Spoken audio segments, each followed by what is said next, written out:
Dream human, Aaron Judge. Well said. Well said. Judge. All rise, gentlemen. Seriously. I don't know if you're going to be able to fit. You're a gigantic human being. Don't worry about it. Full unit. Do it. Yeah. First He took that All-Star. from your locker. Yeah, he took that from your locker last night. First All-Star nod for the kid. That's right. Yeah, this is his first All-Star, so you remember your first time All-Star. This is his first All-Star. Holy shit, we got to Huge lower that a game. little bit. Can you put that on? Is that big enough? Jeez. Oh, let's go. Yep. Yeah. Oh, Let's yeah. go. Here we go. Aaron Judge. Hell yeah. Ty, is there anything you'd like to say to Aaron here before we get started? Yeah, I have 2 girls. If I do have a boy, I will be naming him after you. No pressure, but that is Judge or Aaron? Aaron. Maybe Aaron Judge Schmidt, potentially. On that note, how does it feel to be the guy? I chit-chatted with him about you, and he talked about how you've really accepted and embraced the role of being the captain of the Yankees, being the face of the pinstripes, which is obviously a big deal to him and to your entire fan base. How has that been, becoming that guy? Because obviously we've seen you for a while. Gigantic human, all rise. We're hitting bombs. You've gone through your entire life publicly, seemingly, at this point. But how does it feel to be the guy in New York? It's incredible. I wouldn't say I'm the guy. I'm just another guy that's Which trying is to, what the guy would say. Yeah, exactly. No, I'm just trying to follow, just keep this legacy going. The captains that came before me, especially the last one, Jeter, the way he went about it, the way he played the game, the championships, just staying out of the spotlight, doing everything the right way. I just try to kind of follow his lead and just kind of keep that legacy going. So then when I'm done playing, hopefully someone behind me is kind of taking the next torch and Yeah, it's an follow. old school mindset. It really is an old school mindset. It feels like baseball has a lot of that inside of it, and we'll certainly ask you about that. You saying like not doing a lot of publicity, he was kind of forced to do this one, so we appreciate you. Yeah, We yeah, let absolutely. people know Aaron Judge was not reaching out to get his face on a camera anymore. Kind of felt obligated to the MLB people because we asked about it for Ty, and also because we've been following you. This year, different. You're over 400 there for a while, and then we're talking about like a varsity player playing against JV. Does it look like a beach ball whenever you're in one of these zones, or what is it about this year, or maybe you just as a hitter as a whole? It's just trying to get better every year. We had a great season last year. I got all the way to the World Series. We didn't finish the job, but that's where I take the off season, kind of take a couple weeks to reflect and be like, hey, how can I get better? How can I help the team?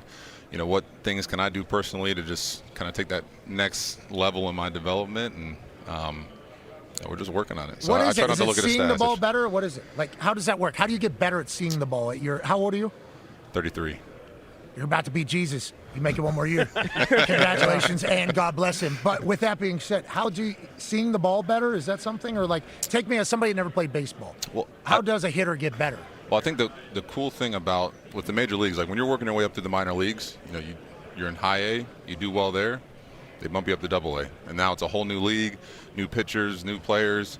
You do well there, triple A. Well, in the big leagues, you're at the top. There's nowhere else to go. So you're seeing the same pitchers over and over and over again. The new guys kind of come up. They might stay there for a little bit. They're gone, but you see the same pitchers over and over. So I feel like just getting a chance to see the same guy and get more at bats, get a feel for it. It's good things are usually going to happen more for the hitter. How many times behind closed doors have you fist fought Shohei Ohtani? Not once, man. He's a great guy. Great ambassador for this game. We're going to get him back, though. We'll see him down the road. No, but you too. I just literally talked to Manfred about this, and I assume he's very grateful for you and all the stars in the league. But you and Shohei and Big Dumper and Scooble and Skeens, all the stars playing well is great for the league. Do you guys feel that for the league? Do you feel the momentum that you guys are kind of a part of right now with the league as a whole? Yeah, baseball's in a great spot. I feel like just every stadium we go to, it's packed out. Just the publicity a lot of these guys are getting, worldwide. We're having fans all around the world watching this game, celebrating this game. It's something special. So, like you said, when the stars are out there playing their best, it's good things for the sport. That's for sure. And I got to say also, like, when I work out at the Yankee complex, your guys, this show is on 24/7. Just to let you guys know. So I wasn't forced to do this when we heard about it. I was like, I couldn't wait to get on here. So it's special. All It's right, special. that's I awesome. appreciate you. Go ahead, Ty. That's awesome. I just got goosebumps. Yeah, so you guys have heard Ty, I assume. Yeah, all right, good. That's good. Obviously, everyone, hitting wise, like it's kind of crazy because I expect you to, if not hit a homer every single game, at least go 2 to 4. So like sometimes, like, you know, if you go 0 for 2 with a couple walks, I'm like, Jesus Christ, what's going on with Judgy today? But I've Yeah, said, just to act like that. Didn't yeah, no. Well, I mean, this guy gets it. I'd take a bullet for him. I've long said, though, I don't think you get nearly enough credit for how good you are defensively. I mean, just, what was it, Saturday against the Cubs? You rob a PCA home run, you have the shoestring catch, and then, you know, you have the sliding grab to end Rodon's inning, get out there unscathed. How much of it, because obviously, like, everyone's always going to talk about your numbers at the plate. How much do you have to put in defensively, though, to make sure that you're sharp? Because you are a weapon in the outfield. Yeah, I just never wanted to be a liability out there. You know, I wanted to be a complete player. I know how hard the pitcher's working on the mound, you know, and I don't want to be that guy that, you know, drops the ball, you know, lets the ball fall in, and he's like, "This, come on, man." Yeah. You know, I didn't want that look. So I just want to always be a guy that, you know, the ball's hit my direction. You know, my teammates can depend on me. And, you know, talking about earlier what you said about, you know, going 0 for 2 or 2 for 4, I love those expectations. You know, that's one thing that drives me every single day is knowing that, you know, fans are coming to the ballpark, they're turning on the TV, you know, expecting me to go out there and do something great for the team. So it's that pumps me up here and there. Yeah, Hell you yeah. kind of ruined our show there for a while because remember we were just doing the 400 watch.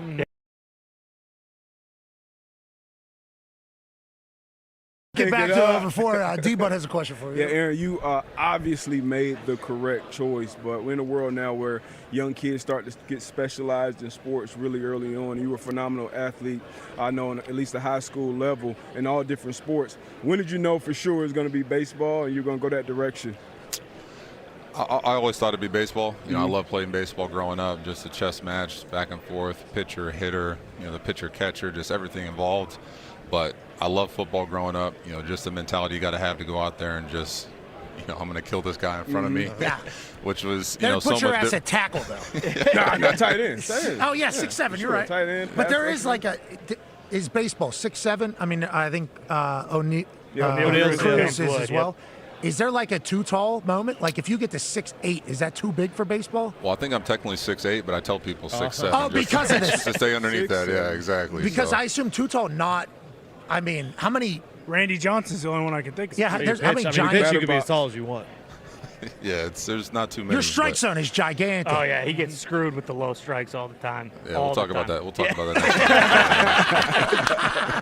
next time. Okay, before we go on any further, we're going to see you in some fresh cleats, I believe, at this All-Star game. Oh, yeah. Ladies and gentlemen, I think this is the debut. I think this is the first time anybody's getting eyes on him except for the team at Jordan or Aaron Judge. Here's the Air Jordan 4 retro baseball cleat that he will be debuting and will be available on Wednesday on sale, I believe. So clean. Size 75. I don't know if anybody else is going to have this size. Those things are beautiful. You're obviously on the Jordan team. Yeah. How long has that been, and how cool is that? And how much do you have say in like what you want to kind of wear next? Because these are filthy. Obviously, a classic that everybody loves. Yeah, this is a classic, you know, especially for the All-Star game. It's cool to kind of bring something out like this. But the Jordan team, they're so great with us every offseason and even during the season. You know, next couple of weeks, we'll be kind of talking about what we're going to do next year. You know, I've been on the brand since 2023. So it's just a special partnership, man. The love and support they show us every single night is incredible. I want to also hook all you guys up with some fresh Jordans too before we get out of here. So we'll try to. We're gonna get that lined up. guy. We'll get all We're your getting sizes. gloves. We'll We're get- getting Jordan gloves. It's my captain. if you want some gloves, we'll hook up some gloves. No, too. no. Is that what you were talking about? What were you talking No, about? some shoes. Some We'll get you some shoes. shoes. We'll get you some fresh J's. So I Yeah. know you got some fresh shoes on right now, but we'll get. This snake died in its sleep, Aaron. Okay, it lived a nice, great life. But I will certainly put some J's on, Absolutely. especially if they're going to be gifted by you. The Jordan team in every sport is obviously such a high rank in everything. All-Star Week, obviously gigantic. You're very comfortable in this setting. What is it like for the new All-Stars? Like whenever you come here and you see what is All-Star Week like as an All-Star for you guys? Is it too much? Is it tiring? Is it exhausting? Do you enjoy it? Is it a waste of time? Like what is the mindset of most players whenever they come here for this celebration? Ty, you want to get this one, or you want? Hey, I'm a first time. first Yeah, one. I'm just, Yeah, Ty's first time. Yeah, I'm just. He hasn't experienced I can't it wait yet. to chop it up with you in the clubhouse later. No, honestly, I think, you know, I go back to my first one in 2017 in Miami. It was just, for me, it was amazing to see a lot of the players that I looked up to You know, Buster Posey was one of them. You know, and I'm stepping in for my first at bat in my first All-Star game, and I got Buster Posey for the San Francisco Giants calling pitches against me, where I watched as a kid, you know, rooting them on TV. So I think that's probably the coolest thing, is just getting a chance to interact with some guys you usually don't get to see, pick their brain a little bit, you know, come out here, celebrate the game. I love what they're doing now, having the draft here, have everything here. I think it just brings more excitement to this, you know, special day. Yeah, it makes it a big hub. You know, we get a chance to experience it in football. The Super Bowl will do their thing. And then for college football, the playoffs have kind of become that. In the NBA, All-Star Week is when everybody kind of comes. Feels the same right now. I don't know if it's always been like this. You said it's pretty new. But draft into this press conference, into the home run derby and everything, it's taken over the conversation. We're lucky to be here. Boston Red Sox fan, Boston Connor has a question for you. Yeah, Aaron, thank you for leading with that, Pex. That's what I want to ask about. Something that I love about baseball and just sports in general is just hate. You know, I love the hate that teams have for each other, and the best rivalry in sports, it feels like, across the board is, you know, Sox-Yankees, or at least it was. You know, as of recent, you know, the Sox haven't been good when the Yankees are good, and then, you know, the Yankees haven't been good when the Sox are good. Right now, it's kind of hitting its stride here where the Sox are getting good again. Do you think it's still possible to have very passionate, you know, throwback rivalries like the Red Sox and the Yankees used to have, or do you think at this point now, because of all the access, because, you know, everyone's friendly with each other, much closer, that it's almost we're past the era of Veritek and A-Rod and, you know, those guys, and now like the Red Sox, Yankees rivalry and just rivalries in general are kind of going into a different stratosphere when it comes to that stuff? No, I think it's still there. You know, I think there's a level of respect that we have for everybody, especially when we go to Fenway and we step in that historic ballpark and, you know, playing against those guys. I got a certain level of respect for them, but I also, you know, can't wait to, you know, beat them every single game I can. Yeah. So, you know, especially you hear from the fans are yelling at you, they're saying some things we can't say on here, I don't think. And In Boston, of course. We know what they're saying. We just heard it everywhere. Yeah, I've never heard it as much, but I know what you're saying. Yeah, no, absolutely. but it's fun. You know, I enjoy it. You know, I think we might get to that point there might be some times where maybe a couple guys throw inside, maybe we throw inside, we kind of see what happens. Yeah. But it's, I don't know, it might be good for the game, but we'll see, man. I mean, I got so much respect for those guys. I think they kind of feel the same, so we just try to go out there and just put on a good show and, you know, kind of leave it all on the field. On that note of throwing inside, Tone has a question for you. Yeah, I do. And throwing inside, and Ty talked about it throwing low earlier in the low strike call. You talked about getting better each year. How do you feel, like, how do you deal with now in this point of your career, like just getting pitched around a ton? Can you tell at the beginning of the at-bat that you're going to be pitched around? Or are you like, hey, I'm not going to get a pitch to hit this at-bat? Or can you tell when you know, like, hey, they're not going to give you anything? Usually have a feeling, but I try just to block that out because there might be one slip up or one mistake they make, and that might be the only pitch I see. It might steal a dinger here. Yeah. Yeah, it might steal a dong shot. Yeah. Exactly. So you just try to stay locked in. You kind of have a feeling. You know, I think I get most upset when, you know, they're pitching around me and the umpire back here is like, I'm like, come on, buddy. That's not we're seeing the same thing. How do you feel about the not robotic strike zone? ABS. The ABS. Manfred told us, please don't say robot.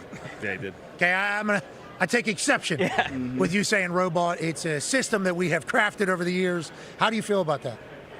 Hitters love it. Pitchers hate it. Is that a good read? Yeah, a little bit. I think it's just new. So it's just new. Anything that's new, people are going to kind of have their opinions, kind of hate on a little bit. But I still love the human element of the game. You know, that's kind of been my thing growing up. I don't know if it's old school or not, but I just love having the umpire back there, the human feel. But I know it's coming. It's coming the next couple of years, so we just got to get used to it. So are you allowed to, I don't know the rules. Please, bear with me. They're throwing outside on you, okay with getting a walk, maybe steal a couple strikes though. Can you step into that thing and hit that? Like, you're not allowed to cross home plate there? You can do whatever you want as long as you stay in that little batter's box. We're good. So you can go all the way out to the edge of that. Oh, You yeah, cannot leave yeah. that going forward. Because if you were to take somebody who's trying to take you out, Step on the plate. that would be highlight of the century if you did. I'm not saying you should do that. Don't change anything, Jesus, especially for me. But know that if you did do that, big pop out of me at my house. Sure. With that being said, thank you so much for stopping by. Congrats on the new shoes. Congrats on another All-Star bid. Congrats on another phenomenal year. And thanks for representing the Yankees so well, because this guy's happy as hell every time he sees you. Without a doubt. Are you excited to watch Jazz tonight at Derby? I can't wait. He's going to put on a show. He's an entertainer, and he's one of the. Are you going to be on the field? We miss you, Jazz. I'll be out there. ご視聴いただきありがとうございました。チャンネル登録、コメントをお願いいたします。